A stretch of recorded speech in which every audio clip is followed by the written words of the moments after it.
سیدنا عطا اللہ شاہ صاحب بخاری رحمۃ اللہ علیہ تقریباً ہم میں سے ہر مسلمان حضرت کے نام سے واقف ہوگا۔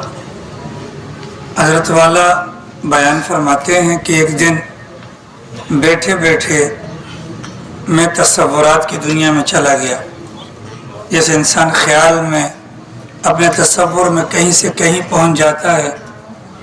حضرت والا فرماتے ہیں کہ بیٹھے بیٹھے میں تصورات کی دنیا میں گھومتا ہوا ایک عیسائی کے دروازے پر پہنچ گیا، اور عیسائی سے میں نے جا کر کہا کہ خدا کو مانتا ہے؟ اس نے کہا بالکل مانتا ہوں۔ تو میں نے اس سے پوچھا تصورات میں کہ تو کیوں مانتا ہے؟ کیا تو نے خدا کو دیکھا ہے؟ عیسائی نے کہا دیکھا تو نہیں ہے۔ تو کہا پھر کیوں مانتا ہے؟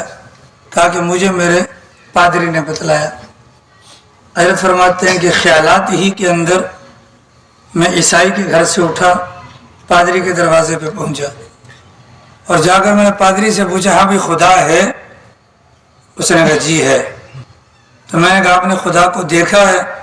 اس نے کہا نہیں دیکھا۔ کہا پھر کیسے آپ کہتے ہو کہ خدا ہے؟ اس نے کہا کہ مجھے میرے پوپ نے بتلایا۔ حضرت فرماتے ہیں امیر شریعت کہ میں تصورات ہی کے اندر پادری کے دروازے سے نکل کر پوپ کے دروازے پر پہنچ گیا، اور پوپ سے میں نے جا کر کہا کہ خدا ہے؟ اس نے کہا بالکل ہے۔ کہاں ہے؟ ہر جگہ ہے۔ آپ نے دیکھا ہے؟ کہ نہیں میں نے تو نہیں دیکھا۔ کہا پھر آپ کو کیسے یقین ہے کہ خدا ہے؟ تو پوپ نے کہا کہ مجھے حضرت عیسیٰ کی تعلیمات میں یہ بات ملی ہے کہ خدا ہے۔ حضرت امیر شریعت فرماتے ہیں کہ خیالات ہی کی دنیا میں سیدنا عیسیٰ علیہ السلام کے دربار میں پہنچا، اور میں نے جا کر کہا کہ اے اللہ کے برگزیدہ پیغمبر، آپ کے فضائل، آپ کا تذکرہ ہمارے نبی کی زبان سے اور ہمارے قرآن کے اندر جو موجود ہے ان کا انکار نہیں، لیکن ایک سوال ہے، خدا ہے؟ حضرت عیسیٰ نے کہا بالکل ہے۔ اگلا سوال میری شریعت نے پوچھا آپ نے دیکھا ہے؟ کہا کہ نہیں۔ آپ کو کس نے بتلایا خدا ہے؟ حضرت عیسیٰ علیہ السلام نے کہا مجھے جبرائیل امین نے بتلایا کہ خدا ہے، تو میں نے مان لیا ہے، گویا کہ دیکھا میں نے بھی نہیں ہے۔ امیر شریعت فرماتے ہیں کہ وہاں سے اٹھ کر تصورات کی دنیا میں رسول اکرم صلی اللہ علیہ وسلم کے دربار کے اندر پہنچا، اور وہاں جا کر میں نے کہا یا رسول اللہ گستاخی کی معذرت، خدا ہے؟ کہا بالکل ہے۔ آپ کو کیسے پتہ چلا کہ خدا ہے؟ تو رسول اکرم صلی اللہ علیہ وسلم نے فرمایا میں نے اپنی آنکھوں سے دیکھا خدا کو، اس بنیاد پر میں کہتا ہوں کہ خدا ہے۔ اس موقع پر امیر شریعت نے فرمایا تھا کہ مسلمانوں تم کتنے خوش نصیب ہو کہ جو کلمہ تمہاری زبان پر ہے، کہ جب تم کہتے ہو کہ لا الہ الا اللہ، اللہ کے سوا کوئی معبود نہیں، اگر کوئی تم سے پوچھتا ہے کہ جس کے متعلق تمہارا دعویٰ ہے کہ اس کے علاوہ کوئی معبود نہیں، تمہیں کس نے کہا، تو محمد الرسول اللہ میں اس کا جواب مل جاتا ہے۔ اگر پھر اگلا پوچھتا ہے کہ کیا محمد نے رب کو دیکھا تھا کہ اتنی بڑی بات کر رہے ہیں کہ اللہ کے علاوہ کوئی معبود نہیں، تو تمہارے نبی نے رب کو دیکھا ہے۔ گویا کہ چلتے پھرتے خوش نصیب ہیں وہ مسلمان کہ جن کو اللہ نے پاک پیغمبر صلی اللہ علیہ وسلم کی امت کے اندر پیدا کیا ہے۔ ایک بات واضح ہو گئی تھی جی،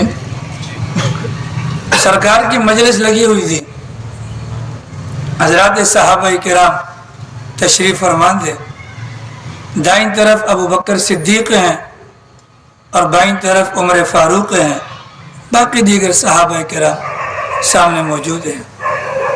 جبرائیل امین کا آنا جانا لگا رہتا تھا۔ سرکار کی 23 سالہ نبوی زندگی میں تقریباً 22,000 مرتبہ جبرائیل امین تشریف لائے۔ اگر اس کی ایوریج نکالی جائے تو دن کے اندر تقریباً 2 مرتبہ